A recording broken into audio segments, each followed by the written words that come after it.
जमात इस्लामी के मरकजी नायब अमीर और दिल्ली के जहती कौंसल पाकिस्तान सिंध के सदर जनाब असदुल्ला भुट्टो साहब हमारे दरमियान तशरीफ फरमा हुए। दुनिया में मुझे तुमने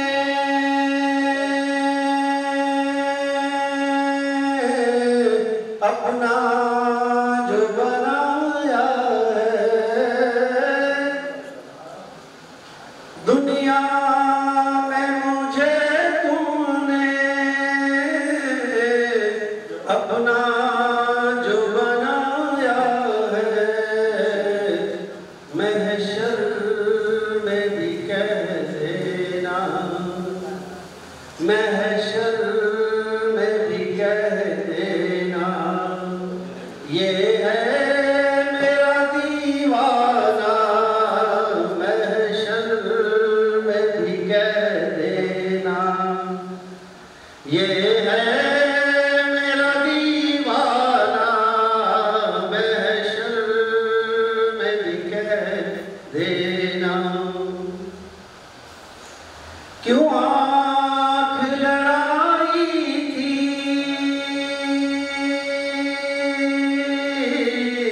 क्यों आग लगाई थी, क्यों आँख लड़ाई थी, क्यों आग लगाई थी, अब रुख को छुपा बैठे, अब रुख को छुपा बैठे, करके हमें दीवाना, अब रुख को छुपा बैठे, करके हमें दीवाना, अब रुख को छुपा बैठे। इस हवाले से हमारी इंतहाई शिद्दत के साथ हम सरपरस्ती की और इस वक्त हक की जंग है, हक खुदारियत का हुसूल है कि दिल जोश में ला फरियाद न कर, दिल जोश में ला फरियाद न कर, तासीर दिखा तकरीर न कर। ये राजा ताहिर का दादा जज जो है, राजा जज कौन था? ये कश्मीरी पंडित था।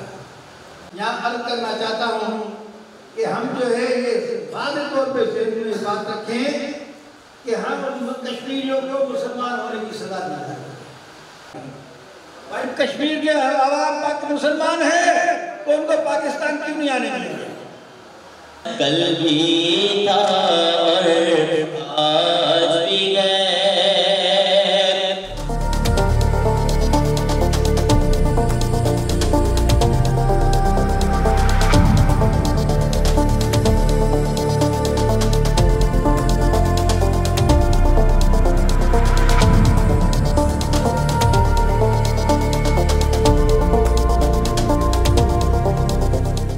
अस्सलाम वालेकुम नाज़रीन, मैं हूं मोहम्मद अब्दुल्ला और आप देख रहे हैं BBC सिटी न्यूज़ कराची। आपको बताते चलें कि आज हम मौजूद हैं नेशनल प्रेस क्लब कराची के अंदर और यहाँ पे कश्मीर डे के हवाले से प्रोग्राम का इनाकाद किया गया है। तो आइए इस हवाले से हम बात करते हैं। कश्मीर जो है कभी भी हिंद का हिस्सा नहीं रहा है बल्कि सिंध का हिस्सा रहा है। जहाँ से दरियाए सिंध गुजरता है ये सिंध है। मैं बींग कश्मीरी, मैं पाकिस्तानी कौम का इंतहाई शुक्रगुज़ार हूँ कि वो हमारे साथ आज़ाद यकजहती कर रहे हैं। कश्मीरी पिछले 74 सालों से आज़ादी की लड़ाई लड़ रहे हैं। हमारी सबसे ज़्यादा बेहतरीन कोशिश तो यही होनी चाहिए कि ये 5 फरवरी नहीं, मुस्तकिल हम इस मसले के लिए आवाज़ उठाएं और जिससे जितनी मुमकिन हो सके कश्मीर के सिलसिले में हम लोग अपना कदम बढ़ाएं। बस यही हम बताना चाहते हैं कि हम कश्मीर के मुसलमानों के साथ हैं और उनकी जद्दोजहद का हिस्सा बनना चाहते हैं। पाकिस्तान के जो मुसलमान हैं वो हमेशा ही कश्मीर की आवाज़ बनते हैं। जी माशाल्लाह, आज मैंने जज्बा देखा पाकिस्तानियों का। मेरे कश्मीरी रहनुमा से बात हुई, उन्होंने कहा कि हमने बहुत सारी कश्मीरी शहीदों की लाशें जो है वो पाकिस्तानी परचम में लपेट कर दफन की हैं। तो लिहाजा आज मैंने भी, आपको नज़र आ रहा होगा कि जिस्म पर जो है वो कश्मीरी परचम जो है वो पहन लिया है। कफन न सही लेकिन ये कि सरब कफन है ये। तो लिहाजा आज कश्मीर डे के हवाले से पूरी कौम जो है वो इजहार यकजहती कर रही है। मैं ये कह रहा हूँ कि ये सिर्फ ज़बानी कलामी जो है वो इजहार यकजहती नहीं होना चाहिए, बल्कि इसको अमली जहाद की सूरत में करना चाहिए। और अब ये वक्त आ पड़ा है, ग़ज़वा हिंद की अहादीस हमारे पास मौजूद है, ये वक्त हमारे पीछे आन पड़ा है। हमारी ये ज़िम्मेदारी हम पर फ़र्ज़ है, इसी तरह जिस तरह नमाज रोज़ा हम पर फ़र्ज़ है। तो हमें जो है वो जहाद के लिए अलम बुलंद कर देना चाहिए। मरना हमने वैसे भी है, हम रोज़ उनकी लाशों को, उनकी इज़्ज़तें लुटते हुए हम देख रहे हैं। तो कुत्ते की मौत मरने से बेहतर है कि शेर की मौत मर जाए। तो लिहाजा ये कि कम से कम हमारा भी नाम जो है वो शहदा में शामिल हो जाएगा। लेकिन बहरहाल जहाद हम पर ज़िम्मेदारी है और वो हमें करना चाहिए, चूँकि हम साफ़ी हैं, हम अपना कलमी इल्मी जहाद कर रहे हैं, हम लोगों को अवेयर करते हैं, कश्मीर की आवाज़ को ज़िंदा रखते हैं।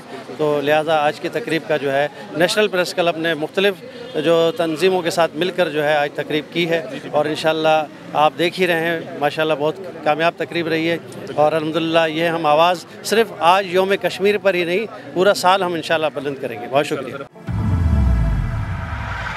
और कश्मीर ज़ाहिर है कि पाकिस्तान का हिस्सा बनना था और ये तक़सीम हिंद का नामुकम्मल एजेंडा है। और कश्मीरियों ने पाकिस्तान के लिए, पाकिस्तान में शामिल होने के लिए बड़ी कुर्बानियाँ दी हैं और पूरी दुनिया का जो ज़मीर है वो कश्मीर पर जो है सोया हुआ है।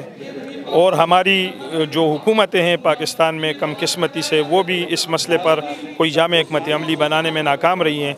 पाकिस्तानी अवाम के दिल कश्मीरी अवाम के साथ धड़कते हैं और पाकिस्तानी अवाम कश्मीरियों के लिए हर किस्म की कुर्बानियाँ देने के लिए तैयार हैं। और कश्मीरी हिंदुस्तान की तरफ से, भारतीय हुकूमत की तरफ से, मोदी की तरफ से हर किस्म के मज़ालिमों को बर्दाश्त कर रहे हैं, जुल्म सितम को बर्दाश्त कर रहे हैं और लाखों जानों की नजराने देकर वो अपने इस आवाज़ को ज़िंदा किए हुए हैं। मेरा हुकूमत पाकिस्तान से मुतालबा है कि वो इस पर तमाम कौम को एतमाद में लेकर जामा मनसूबा बनाए और आलमी इदारों से और आलमी इस्लामी तंजीमों से भी ये दरख्वास्त है कि उम्मत मुस्लिमा की सतह पर भी एक ऐसी पॉलिसी बनाई जाए जिसमें इसका हल हो। और अक़वाम मुत्तहिदा भी तो बहुत अरसा हो गया, 77-78 साल हो गए, तो अभी कम से कम उसको एजेंडे पर तो लाए और यहाँ पर इस्तिस्वाब राय हो और लोगों को आज़ादाना तौर पर उसमें अपने हक़ राय दही का मौका मिले और वो पाकिस्तान में शामिल हों।